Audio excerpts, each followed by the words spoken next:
1098 ये एक ऐसा नंबर है जिस पे नेशनल लेवल पर बच्चों से संबंधित शिकायतें आती हैं, लेकिन इस समय इस नंबर पर सबसे ज़्यादा जो शिकायतें आ रही हैं वो बच्चों से संबंधित नहीं बल्कि राशन को लेकर आ रही हैं। हमारे साथ हैं डायरेक्टर चाइल्ड लाइन के कर्नल बेदी। कर्नल बेदी, जिस तरह से ये कॉल्स आ रही हैं, किस तरह की कॉल्स आपको आती हैं अमूमन? सी, मैं आपको ये बताना चाहता हूँ कि 1098 is a national helpline. Hindustan में कहीं से भी कोई भी 1098 पे रिंग करेगा तो वो एक कॉल सेंटर में कॉल जाती है। वो जब आप कहो कि जी मैं चंडीगढ़ के लिए डिस्कस करना है या बात करनी है, तो वो चंडीगढ़ में कॉल ट्रांसफ़र हो जाती है। यहाँ पे हमारी एक टीम बैठी होती है, टीम के पास कॉल आती है और वो जो कॉल है वो कॉल सेंटर में भी रिकॉर्ड होती है और हमारे पास भी आती है। तो जो इश्यूज़ हैं वो बताए जाते हैं, कहाँ से कॉल आई एक हम नोट कर लेते हैं, प्लस किसको मदद चाहिए वो हम ले लेते हैं। अभी तक कॉलें तो आती रहती थी। ये लॉकडाउन के दौरान ज़्यादा कॉल्स चंडीगढ़ और मोहाली में जो आई हैं हमारे पास, वो ज़्यादा कॉल राशंस के लिए हैं। शुरू में था कि जी हमें कोई ये मास्क और हाथ धोने का ये वो चीज़ें लेके दो, पर उसके बाद में मेन चीज़ जो रिक्वायरमेंट आ रही है वो आ रही है राशंस की। राशन में ऐसे था कि जब शुरू में अंधाधुन हुआ कि जी भेजो करो जी के, तो हमें भी इतना स्टैंडर्डाइज नहीं था। हमने कहा चलो ये भी ले लो वो भी ले लो, ऐसे करो वैसे करो। फिर फाइनली हमने कहा भाई देखो, हमने अपना बजट भी देखना है और हमने ऐसे भी करना है कि सबको चीज़ पूरी भी पहुँचे और उनके लिए भी चले। तो हमने अब स्टैंडर्डाइज कर लिया हुआ है कि भाई आटा, चावल, दाल, ऑयल, नमक और थोड़ा मसाला, ये चीज़ें हम देते हैं। हमारा मैंडेट चाइल्ड लाइन का बच्चों के लिए है, तो हम जो सामान है वो बच्चों के लिए ही दे सकते हैं। लेकिन बच्चे डायरेक्टली तो नहीं लेंगे, तो दे तो हम उनके पेरेंट्स को ही रहे हैं, लेकिन जो कॉल है वो हमारे प्रोसीजर के मुताबिक बच्चे के नाम पे रिकॉर्ड होती है। सर, पहले कभी ताज्जुब हुआ था जिस तरह से ये कॉल्स आनी शुरू हुई थी, ताज्जुब हुआ था कि राशन के लिए कॉल क्यों आ रही है बच्चों की हेल्पलाइन पे? देखिए, बच्चों के लिए सब किस्म की मदद जो है वो ministry of women and child ने ज़ुम्मा लिया हुआ है। ये राशन हो, दवाई हो, शेल्टर हो, ये हो, तो ये सिस्टम पूरा आपको शायद मालूम होगा कि चाइल्ड प्रोटेक्शन सिस्टम जो है वो पूरे हिंदुस्तान में बना हुआ है और अप टू डिस्ट्रिक्ट लेवल इसका प्रभाव नीचे तक है।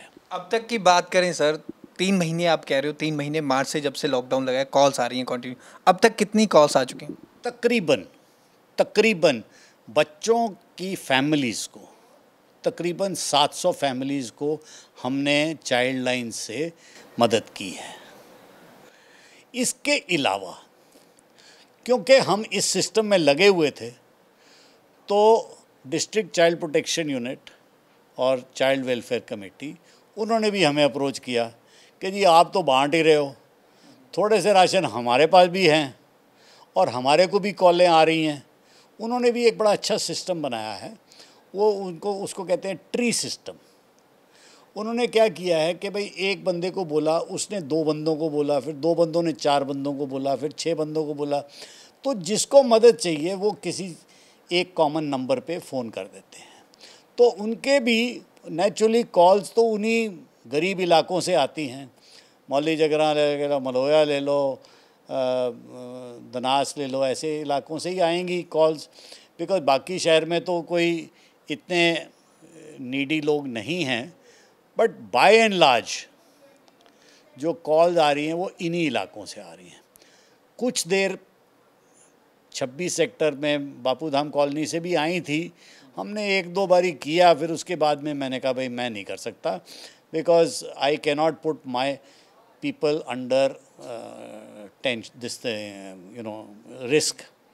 दूसरी चीज़ ये थी कि जब शुरू हुआ था ये, तो हमारे ministry of women and child से सेक्रेटरी सोशल वेलफेयर को मैसेज आया था, चिट्ठी आई थी कि भाई चाइल्ड लाइन का ये जो मैंडेट है, ये लॉकडाउन हो या जो भी हो, ये चलते रहेगा, ये बंद नहीं होगा। तो शुरू में नेचुरली एडमिनिस्ट्रेशन को भी, हमारे को भी थोड़ा थोड़ा वो था। हमने भी बोला कि जी हमें 2-4 पास दे दो ताकि हम काम कर सकें। उन्होंने भी बोला जी 2-4 ले लो। जब ये पूरी चिट्ठी आई तो हमने उनको बोला भाई देखो ये, उन्होंने कहा ये सारा काम तुम्हारा है। मैंने कहा जी देखो काम है या नहीं है, जो मेरे को 3 पास दोगे या 4 पास दोगे तो मैं नहीं कर सकता। तो इमीडिएटली मेरे को मेल आई डीसी ऑफिस से कि ये सब पास वास तुम्हारे को ज़रूरत नहीं है, आपका स्टाफ जो है यूनिफॉर्म में होगा। यूनिफॉर्म हमारी एक जैकेट है 10/9/8 की हरे रंग की जैकेट है और उनका आइडेंटिटी कार्ड है। उसके साथ 24 घंटे मोहाली चंडीगढ़ में उनको कोई प्रॉब्लम नहीं हुई जाने आने में। सर ऑन एन एवरेज की हम बात करें पर डे के अकॉर्डिंग कितनी कॉल्स आती हैं? और अब जिस तरह से स्मूथ हैंडलिंग की आप बात कर रहे हैं तो बच्चों के कॉल्स भी आते हैं थैंक यू के? जी देखो ऐसे था कि चंडीगढ़ में फॉर इंस्टेंस हमारे को साल में 500-600 कॉल एवरेज आती थी। अब इस लॉकडाउन के दौरान तकरीबन 700 प्लस राशन तो मैंने फैमिलीज़ को दे दिए हैं। सो आप सोचो कि भाई कितनी कॉलें आई होंगी कि भाई 3-3 बच्चों के नाम जो थे उनकी जगह में मैंने एक को ही दिया। उसी 3 बच्चों से कॉल आई या 3 बच्चों के, तो the call would have been multiplied, but मैंने तकरीबन 7 को 100 लोगों को ये दिया है। प्लस जैसे मैंने कहा था कि CWC एंड DCPO एंड इनकी मदद में हमने तकरीबन 370 कॉल्स आंसर किए हैं। हमने एक छोटा सा मतलब गेम कह लो या जो भी कह लो, वो मैं आपको बताया था कि हमने एक, क्योंकि हम बच्चों के लिए कर रहे हैं, तो मैंने सोचा अपने स्टाफ से भी डिस्कस किया कि सर बच्चों को जो हम दे रहे हैं तो कुछ बच्चों के लिए भी तो होना चाहिए। जो आटा दाल है वो तो माँ बाप रख लेंगे। तो हमने ये एक टॉफ़ी का पैकेट 35 टॉफ़ीज़ मिक्स करके ये बनवाया। कर्नल रविंदर सिंह बेदी हैं, चाइल्ड लाइन के डायरेक्टर हैं चंडीगढ़ और मोहाली के। जिस तरह से लॉकडाउन में लाखों परिवारों की रोज़गार गया है, राशन की समस्या है, मास्क हैं, सैनिटाइज़र हैं, काफ़ी ये अपने स्तर पर सराहनीय काम कर रहे हैं और लोगों की लगातार इन्हें कॉल आ रही हैं। इस पर हम इनको शुभकामनाएं देते हैं और कि ये आगे से इसी तरह लोगों की हेल्प आगे भी करते रहें। कैमरामैन रिंकू मेहरा के साथ भगवत सिंह, पंजाब केसरी टीवी, चंडीगढ़।